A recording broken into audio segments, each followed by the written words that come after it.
Here's how you can learn from failed podcasting projects and apply all the lessons to your future endeavors.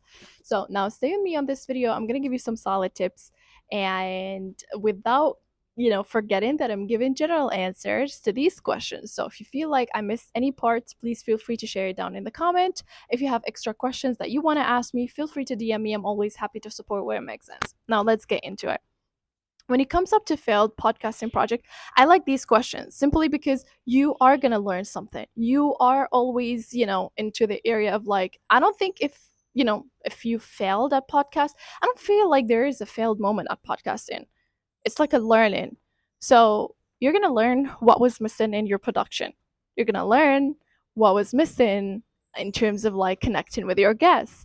You're going to learn what kind of call to actions that you're putting. You're going to learn what kind of measurements that you're putting for your promotion. You're going to learn whether you were taking time to be just a content creator or using the podcast to build a network. And that will help you to monetize and sponsor the podcast. Now, all of these 5 elements, again, I do have a team at Podcast Inc. where we take care of all of these, and we guide all the business owners to, like, from A to B to C. Our podcast is a top podcast here and around Asia. I'm based in Asia right now. So pretty much that's something I've done myself. So we went from like failed podcast to successful podcast, from like 0 downloads to 3 million downloads. We've done it all.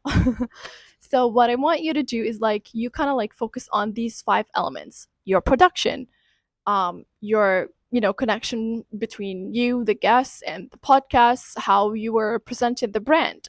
Um, After that, the content creation. What were you putting as a call to action? What were you driving people to? And then the promotion, where you actually measuring what kind of things that you're getting from marketing this podcast.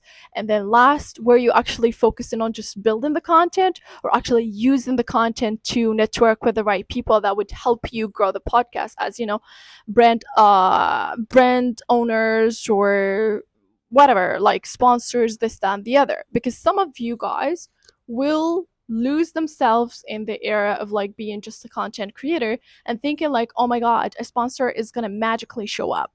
I'm not gonna lie to you, it's not gonna happen.